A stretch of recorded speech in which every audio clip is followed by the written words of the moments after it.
in Mago Reddit. Today's story is My mother-in-law tried to take my house away from me 24 hours after I was widowed. 5 years of marriage destroyed by her secret plan that no one saw coming. Losing my husband was like losing a part of me. I hadn't realized how much I depended on him until he was gone. We had been married for 7 years, we had built our home together, and we had so many dreams for a future that now seemed destroyed. The days after his death were a confusing mixture of condolences, home-cooked meals brought by friends and neighbors, and endless paperwork. The pain enveloped me like a thick, suffocating fog, making even the simplest tasks seem extremely difficult. In the midst of all this, my mother-in-law, Elaine, decided it was the perfect time to have a conversation with me. It was the day before the funeral when she found me in the kitchen. Her tone sounded kind, but I knew Elaine too well. There was always an ulterior motive behind her sweet words. She said she wanted to talk about what would be best for the family now that her son was no longer with them. Her words hit me like a slap in the face. My husband had been my whole world, and now she spoke of him as if he were simply a piece on her chessboard, ready to be moved around as she saw fit. Elaine explained to me that her daughter Sarah was struggling financially as a single mother of 4 children. According to her, Sarah's small apartment was not a suitable place to raise a family, and since I had no children and no family to live for, those were her exact words, it made sense for me to leave the house. I looked at her, too stunned to respond. Elaine went on talking, completely oblivious to my shock, describing a scene of Sarah and her children playing in the backyard, filling the house with laughter and love. It was, she said, what my husband would have wanted. Her audacity made my head spin. This house was not just any property, it was my home. My husband and I had saved for years to buy it, putting our hearts into every detail. He had never mentioned the idea of giving it to Sarah or anyone else. I told Elaine as calmly as I could manage that the house would stay with me. Her expression changed instantly. She accused me of being selfish, of clinging to something that no longer mattered. She even suggested that I was disrespecting my husband's memory by not helping his sister. I couldn't bear it any longer. My voice trembled as I asked her to leave the kitchen and let me grieve in peace. She huffed and puffed but left, muttering something under her breath about my lack of understanding of family values. As soon as she was gone, I sat down and tried to compose myself. The nerve of that woman! Later that night, my father-in-law Charles came over to me. He had noticed the tension and asked if everything was all right. I hesitated, not wanting to create more problems just before the funeral. Charles had always been the calmer and more reasonable of the two. I didn't want to involve him in Elaine's dramas, but his concern seemed sincere, so I told him it was nothing important. He nodded, frowning as if he didn't quite believe me but didn't press the matter further. That night, lying in bed, Elaine's words echoed in my head. The sheer presumption of her demand was outrageous. She had acted as if my pain, my home, and my life didn't matter. It was all about Sarah and her children. The next morning, I remembered something Elaine had mentioned during our so-called chat. She claimed that Sarah's apartment was not suitable for her children, but I knew perfectly well that Sarah's financial difficulties were not due to the size of her apartment. They were due to her lack of responsibility. Sarah had always depended on others to solve her problems. Her 4 children had 3 different fathers, none of whom participated in their lives. She refused to hold down a steady job, jumping from one job to another while depending on Elaine and Charles to rescue her. And now Elaine wanted me to join the list of enablers by giving her my house. I couldn't stop thinking about how Elaine had tried to manipulate me with guilt. She said that because I didn't have children, I couldn't understand the sacrifices a mother makes for her children. It was the same condescending tone she had used throughout my marriage, always implying that I wasn't enough because my husband and I didn't have children. When I told her that the house was mine and that I wasn't going to give it up, she had the audacity to act as if I were the irrational one. She said I was being heartless, that I didn't care about the welfare of Sarah's children. I wondered if Elaine had even considered how her son would feel about all this. My husband had been fiercely protective of me, always putting our relationship first. He would have been furious if he knew that his mother was trying to throw me out of our home. Later that day, while I was going through some of my husband's belongings, Elaine turned up again. This time, she didn't bother with pleasantries. She demanded to know why I was refusing to help Sarah. I couldn't hold back any longer.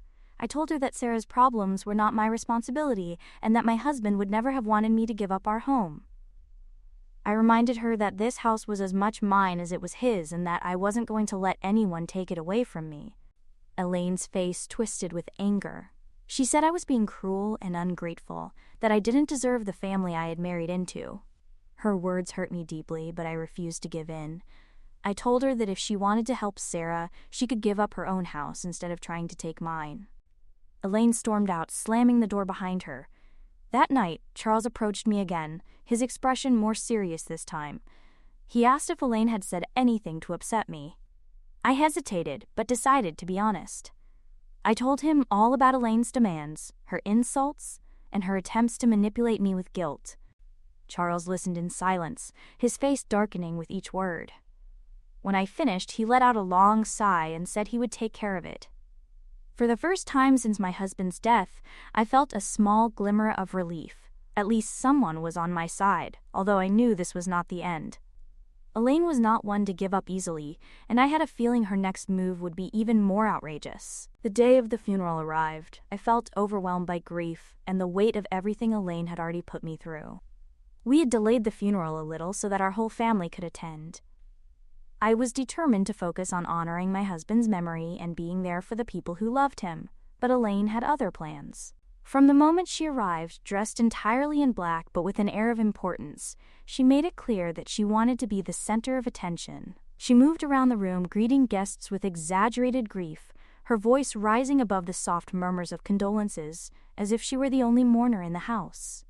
It wasn't long before I heard her dropping hints about her plans to anyone who would listen.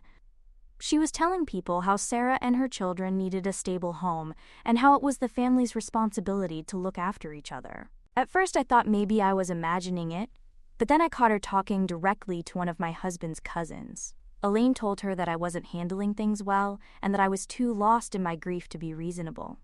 She said it was a shame that I wasn't willing to step aside and do what her son would have wanted, adding that Sarah and her children were already eager for a fresh start. I was frozen, my heart pounding with rage. Not only was she planning to steal my house, but she was also portraying me as the villain in my husband's death. I knew I couldn't stay silent any longer. This wasn't just about me, it was about protecting my husband's memory from her selfish manipulation. I needed an ally, and there was only one person who could stand up to Elaine: Charles. I found him standing calmly near the back of the room, greeting some guests with his usual calm. Taking him aside, I told him we needed to talk in private. Charles looked at me with concern but patience and led me to a secluded corner. I didn't beat around the bush. I told him that Elaine was tarnishing my husband's memory by using his daughter Sarah and her children as an excuse, and now she was discussing her intentions with the guests too.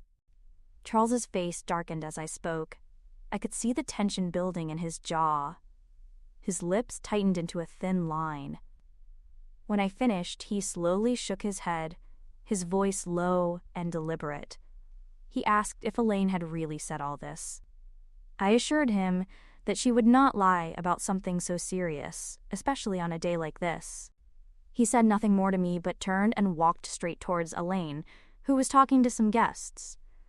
I followed him at a distance, unsure of what would happen next. When Charles reached Elaine, his voice was firm and loud enough for others to hear. He asked if it was true that she had been pressuring me to leave the house and if she had been spreading her plans to others during the funeral.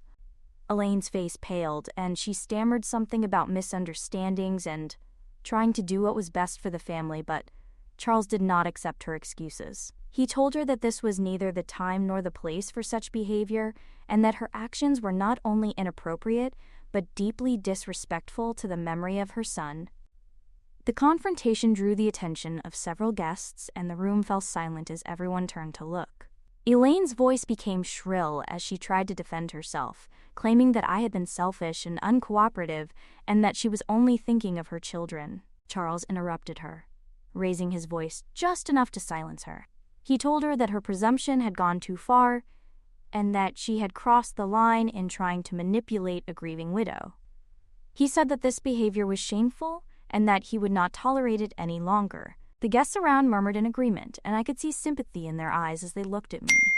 Elaine, on the other hand, looked furious and humiliated. She muttered something under her breath and stormed out of the room, leaving Charles shaking his head in frustration. Update 1. After the confrontation, the atmosphere at the funeral changed. The guests who had overheard the argument began to offer their support, expressing their disgust at Elaine's behavior. Even some of her relatives approached me to apologize on her behalf, saying they couldn't believe how far she had gone. I appreciated their kind words, but I couldn't shake the tension in the air. Elaine could have been publicly humiliated, but I knew she wasn't the type to back down easily. Later that night, after the guests had left and the house was silent again, Charles came up to me. He looked tired. The weight of the day was clearly visible on his face. He apologized for Elaine's actions, saying that he hadn't realized how far she had gone. He told me that he was ashamed of her behavior and that he would do everything in his power to make things right. He assured me that I didn't have to worry about losing my house and that he would personally take care of Elaine. His words were reassuring, but I still felt quite cautious. Elaine was not someone who could be reasoned with easily. True to her nature, she didn't stay quiet for long. The next morning, I received a text message from her accusing me of turning Charles against her and humiliating her in front of the whole family. She claimed that I had blown things out of proportion and that I was the one being selfish. I didn't reply. There was no point in interacting with her when she was in that state. Instead, I focused on taking small steps towards finding some normality again. Over the next few days, news of Elaine's antics spread throughout the family. People called to check on her, offering support and sharing their own frustrations with Elaine's behavior. It became clear that this was not the first time for her, but this time she had crossed the line.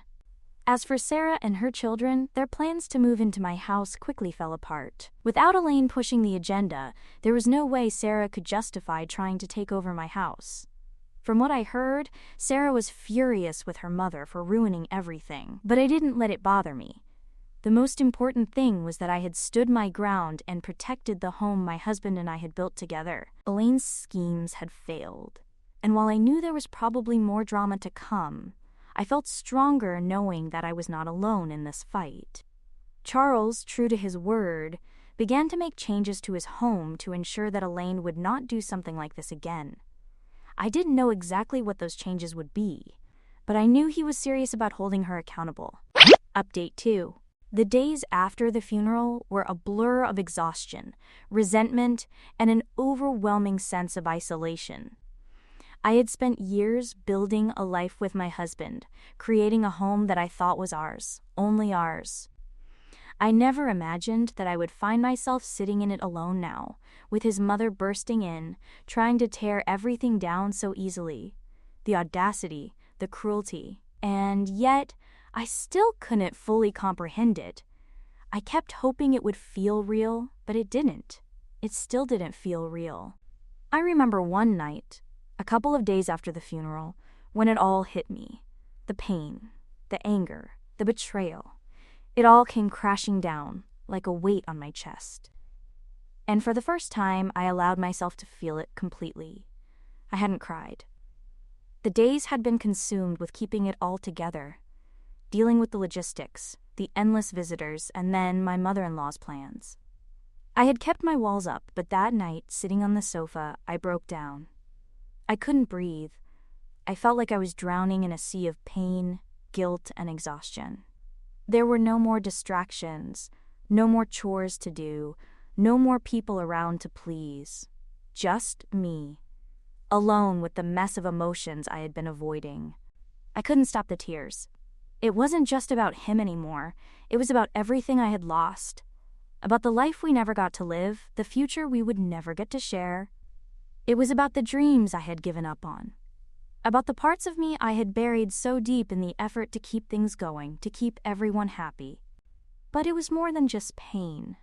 It was the realization that, despite everything I had given, everything I had sacrificed for our family, it was still not enough. It would never be enough. Not for my mother-in-law, not for anyone. I had worked so hard to make everything perfect, to keep the peace, to maintain some sense of family unity. And it was still not enough. I was not enough. I had lost my husband, and now they were forcing me to lose everything I had left. My home, my place, my dignity. I could hear my mother-in-law's voice in my head, telling me that I no longer had a family, nowhere to go, no reason to stay. Her words echoed over and over again, cutting deeper with each repetition. I kept listening to them, wondering if maybe there was some truth in what she was saying. Maybe it was my fault. Maybe I had let myself get too attached. Maybe I should have known from the start that I was never really going to belong to that family. I had married her son, but maybe I was always just a stranger. I was shaking. The tears wouldn't stop. I remember choking up, saying to myself, why does it hurt so much? Why does it feel like everything is falling apart? And then, in the middle of it all, I suddenly felt ashamed. Ashamed for letting myself feel so broken, for being so weak. I should have been stronger. I should have been able to handle it. It should have been me, who held everything together, who kept the peace, who made sure that no one else was hurt, but instead I was falling apart. I was alone. I felt so alone. And I remembered that at that moment something finally broke inside me. It was as if I had been holding myself together with tiny threads for so long, and now they had broken.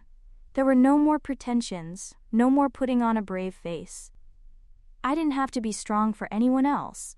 I could just feel the weight of it all, every second of every year that had led to this moment. I collapsed on the floor, sobbing uncontrollably. And I realized then that this wasn't just about the house. It was about the life I had lost. It was about the dreams that would never happen, the future that would never be. It was about me mourning not only my husband, but everything that came with him, his love, his warmth, his laughter. It was about betrayal, not just of my mother-in-law, but of life itself. And I had no idea what to do next. I didn't know how to move forward from here. I didn't know how to heal, but one thing was clear at that moment. I had to. I couldn't stay here. Trapped in pain, held back by it. I had to find a way to move forward. I had to survive this. I had to honor my husband's memory in a way that didn't let her win. But first I had to allow myself to feel it all.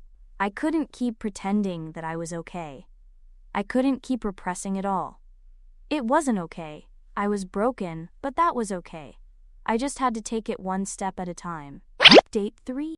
Yes, I feel better now. I can't thank you enough for your support.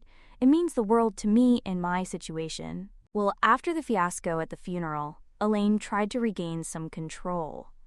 It wasn't long before she started contacting the extended family, telling her side of the story. She claimed that I had exaggerated everything, and that Charles had been too hard on her after the scene at the funeral. She presented herself as a misunderstood matriarch, just trying to do her best for everyone. At first, some members of the family seemed to entertain her. They were curious about her sudden outburst and wondered if perhaps there was more to the story. But as more details emerged, especially from people who had heard the confrontation at the funeral, Elaine's narrative quickly collapsed. She tried to argue that Sarah's situation as a single mother of 4 made her the most deserving of the house. She emphasized that families should support family, and that I had no children or immediate relatives who needed the space.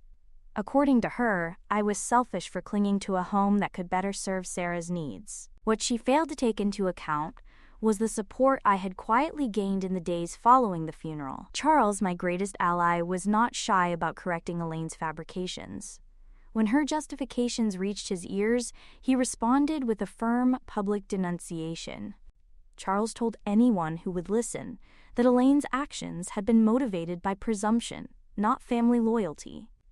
He reminded them that their son, my husband, had worked hard to secure our home together, and that his wishes never included uprooting me for someone else's convenience. Charles's frank honesty left little room for Elaine to weave her web of half-truths. Even so, Elaine did not give up easily. She confronted Charles at his house, pleading her case in a desperate attempt to save her plans. She insisted that I was manipulating him, that I was using grief as a shield to divert attention from her reasonable suggestions. Charles did not raise his voice, but his words were sharper than ever.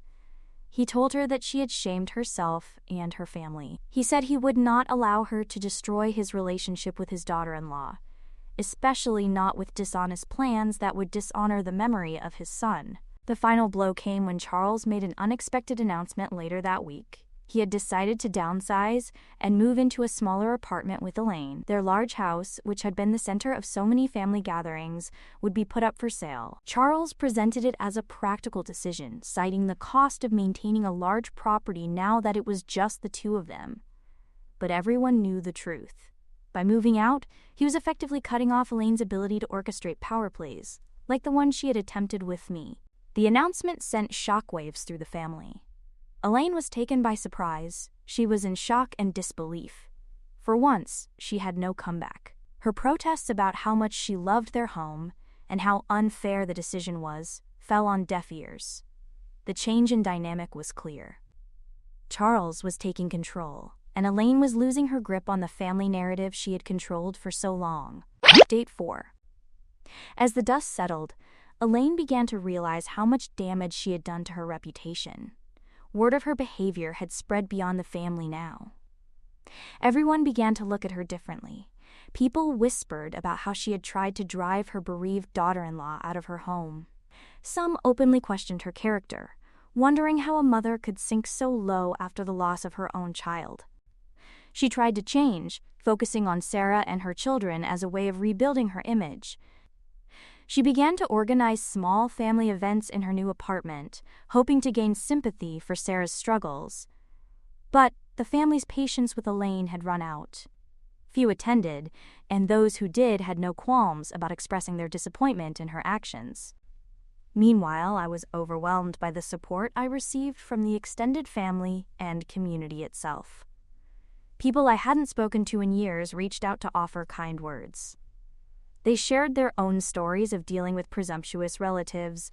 They congratulated me on standing my ground and handling the situation with grace, even when Elaine had tried to paint me as the villain. Sarah, meanwhile, seemed resentful of me for getting in the way of her opportunity. She avoided direct contact with me, but I heard that she was struggling to adjust to life without the victory she had been promised. Despite the chaos, I began to feel a sense of closure. Charles' decision to sell his house and move into an apartment felt symbolic. It was a tangible change, a sign that the family was no longer willing to accommodate Elaine's toxicity. For Elaine, the smaller apartment was a constant reminder of her miscalculation. She had hoped to gain more control over the family by putting pressure on me, but instead she had lost her position and her home. As for me, I focused on moving forward. My home, once the center of her schemes, became a sanctuary once again. I filled it with memories of my husband, reminders of the life we had built together. Charles' silent support remained a constant presence, and for that I was grateful. She had chosen to honor her son's memory by standing up for what was right, even when it meant turning her own life upside down. The journey was not over, but I felt at peace. Elaine's regrets were hers to bear, and I had no intention of letting her bitterness overshadow the life I was rebuilding. Update 5. My night was interrupted by a gentle knock on the door. It was my father-in-law standing there in his worn coat, looking both tired and resolute. His usually reserved and calm face now carried a weight that spoke volumes. He asked if he could come in, his voice gentle but with an air of urgency. I couldn't help but notice the tiredness in his eyes. It had been growing for days, a weight that seemed to drag him down with every passing hour. After everything that had happened, I expected him to retreat to his own space, to perhaps seek solace in the silence of his home, but instead, here he was, standing in front of me, as if the weight of it all had finally forced him to speak. He took a deep breath, staring at the floor for a long moment before finally speaking. He said he had had enough. There was an intensity in his words that took me by surprise. The calm he had always displayed seemed to be masking something deeper beneath the surface. He was tired of it, tired of her, tired of everything. He had allowed her to manipulate him for years and admitted his ignorance of her ways. But now, after everything that had happened, after losing his son, He could not remain silent any longer. My father-in-law looked at me. His eyes met mine, as if seeking understanding. He said he was finished with her, that he could not look at her anymore. She had not mourned her son. She had not given him space to grieve. Instead, she was too busy pushing her own agenda. My father-in-law said he simply couldn't keep quiet any longer, not when everything was falling apart. My heart skipped a beat as the weight of his words hit me. Charles wasn't just tired. He was broken too. He had watched his wife's cruelty develop over the years, and now she had reached her breaking point. He told me he was ready to make a change. He went on to say that he couldn't go on living like this, keeping quiet just for the sake of peace, not when she was so selfish. And then, in a calm but firm voice, he said he was ready to move out. He had already made up his mind. He had thought about it for days, and now he was ready to act. Since his wife wanted to help their stupid daughter so much, he could make her move into the small apartment they had been living in, and Charles would have to move out. The idea felt surreal, but at the same time, it was a relief. For once, someone was standing up to her. Someone was making a decision that wasn't dictated by guilt or manipulation. I was happy that she was no longer going to play by her rules. My father-in-law paused, looking at me. His eyes pleaded for some kind of acknowledgement, as if he needed me to understand that he wasn't simply abandoning her. He was finally standing up for what was right, what she deserved. He told me that he had already confronted my mother-in-law. He had told her that she had no soul, that she was not even mourning the loss of her own child, and yet she had the audacity to demand the house from me. My father-in-law said that he had told her how disgusted he was by her behavior, how he could no longer remain silent. I could hear the harshness in his voice as he recounted the confrontation. He said that my mother-in-law had shouted at him, accusing him of abandoning her, of taking my side instead of that of his own blood, but my father-in-law was not giving in, not anymore. It was then that I realized how much my father-in-law had changed in such a short time. This was not the man who had silently endured my mother-in-law's behavior for years. This was a man who had finally found his voice, a man who had recognized the toxicity around him and was no longer willing to accept it. Charles got up slowly, his eyes still fixed on me, his presence heavy with the weight of his words. He said he was sorry for what she had put me through. He said he would do what he could to make things right, that he would not let her destroy everything they had left. I felt a lump form in my throat, a mixture of gratitude and emotion. He had finally taken a stand, not just for himself, but for me too. My father-in-law looked down for a moment, as if he were gathering himself before speaking again. He said he didn't know if this would fix everything, but it was the only thing left to do. He had to act. I nodded slowly, feeling a sense of calm wash over me. I hadn't expected Charles to reach this decision, but now that he had, I couldn't deny how much it meant. The silence between us felt heavy, but comforting. My father-in-law turned to leave, but not without looking back one last time. He said that if I ever needed anything at all, he would be there.